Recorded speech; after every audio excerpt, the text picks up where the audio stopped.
Hey everyone, good day to you. This is Kim with Heart Market. I'm a mindful living coach, and for those of you who've been following my work, I in the past have put out many different tutorials and little teaching clips on living mindfully, and I decided to pick them up again. I'm really excited. I have a pretty fantastic rollout of different little things that I will be teaching on. If you would like to schedule a session with me, you are welcome to just email me at coheartmarket@gmail.com. So today we're talking about inspired action, and it's a concept I've been playing with. We have lots of actions that we take throughout our days and our weeks and months and in our lives. And having inspired action really ups the ante to be sure you are completely living mindfully and in your heart. So I'm going to go through a quick little checklist as you are going through your thought processes on whether or not to take action. And it can be anything small or something larger, like taking action to move forward with a new job, relocation, taking a relationship to a next level. So there's just a couple different things here that we are going to be outlining. And if you would like a downloadable of this, I'm hoping that I can post it so that you're able to, and if not, I can email it to you. So go ahead and just email me at that same address, coheartmarket@gmail.com, and I will send you this downloadable. So inspired action. The first thing I think that's really important to do is just honor the thoughts and feelings that really trickle into your consciousness. Sometimes little blurps of information just kind of pass through. Sometimes they are just bits of information just kind of tuck in our back pocket, but sometimes we're supposed to actually do something with the information that comes into our awareness. So number one, just honoring all of the thoughts and feelings that you have. The first step to take is we're looking at if you should take action on something, and if it's a truly inspired action, is to really see if your head and your heart are aligned.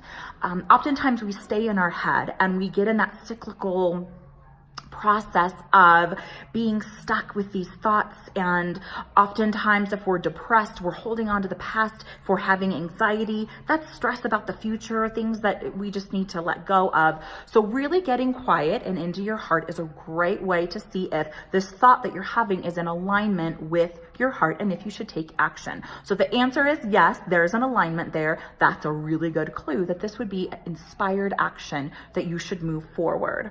I honestly just get quiet with myself. Sometimes I even touch my heart and really get quiet and see what my heart says about this thought that I have. The second thing, does your future self support this action? And we're going to be talking more about your future self in future videos, but really your future self is the becoming, who you are becoming. We're all becoming. We don't want to stay stagnant. We don't want to stop growing. We have to grow. It's just part of our makeup and what we're designed to do. So thinking about your future self, who is that person you are stepping into, whether it be in a year, 5 years, depending on your age, if this is a 20-year future self, it's stepping into that person and being her, being him. And if your future self would accept and invite this action, that's another really good clue that you should take action. It's inspired action.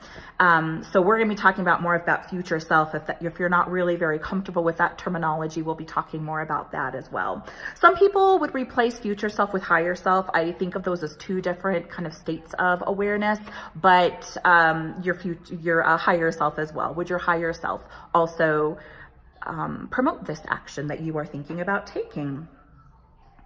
The action brings me positive emotions. So if you are thinking about taking this new job, if the thought of stepping into this new role brings you maybe a sense of peace, maybe this is going to decrease the financial stresses that you are experiencing at this time, for example, and that really brings you a sense of calm, that's another really good clue that you should take action if it brings positive emotions. Now, sometimes when we're transitioning in life, we do encounter some stress because oftentimes there's a lot to do if we're letting go of something and bringing something else in.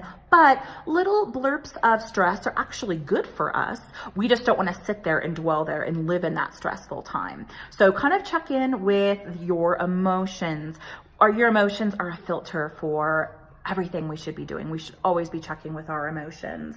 And if this action is really for my highest good, that is another little sign that you should take action. So let's just go through these one more time. Number one, first, just honor the thoughts and feelings that trickle into your consciousness.